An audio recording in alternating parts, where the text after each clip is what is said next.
ও মা তুমি আমার মাথায় একটু ফুল দিয়ে না এখান থেকে চপ খাও, পাপড় নাও।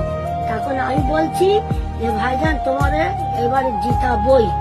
কোথা থেকে জিতাবো? হ্যাঁ, কোথা থেকে? কোথা থেকে জিতাবো? 5টা ভোট ঘুরিয়ে নিয়ে। ভাঙড়ে জিতবে ভাইজান? হ্যাঁ, ভাইজান ভাঙড় ছাড়া কোথাও জিততে পারবে, জিতবে অন্য জায়গাও জিততে পারবে, ভাইজান ছাড়া কেউ নেই। ভাঙড়ে জিতবে ভাইজান? হ্যাঁ। আচ্ছা, তুমি কোনোদিন এমএলএর হাত থেকে কিছু হাতে করে পেয়ে খেয়েছো? না কেউ যায়নি, ভাইজান ছাড়া আমার কেউ যায়নি। বলে এই আমার ছাড়া, এই ছেলে আমার ছাড়া আর কেউ আমার যায় না। আচ্ছা, ভাইজানের সাথে কথা বলে ভালো লেগেছে? হ্যাঁ, আর ভাইজান ছাড়া আমি চিনি না। আচ্ছা, 26 থেকে ভাঙড়ে ভাইজান জিতবে? হ্যাঁ, ভাইজান জিতবে, ভাইজান আল্লাহ ছাড়া কেউ নেই, আল্লাহ জিতা। আচ্ছা, তুমি একজন হিন্দু সম্প্রদায়ের মানুষের ভাইজানকে ভোট দেবে? হ্যাঁ, ভোট দেবো। ভাইজানকে ভালো লাগে? হ্যাঁ, ভাইজানকে ছাড়া আমি চিনি, ও তো আমার ছেলে।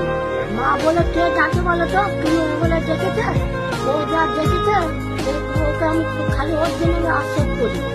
আচ্ছা, আচ্ছা, আপনার নাম? আমার নাম সন্ধ্যা দাস, কলিমি পাড়ায় থাকি, মাঝে রাতে কলিমি।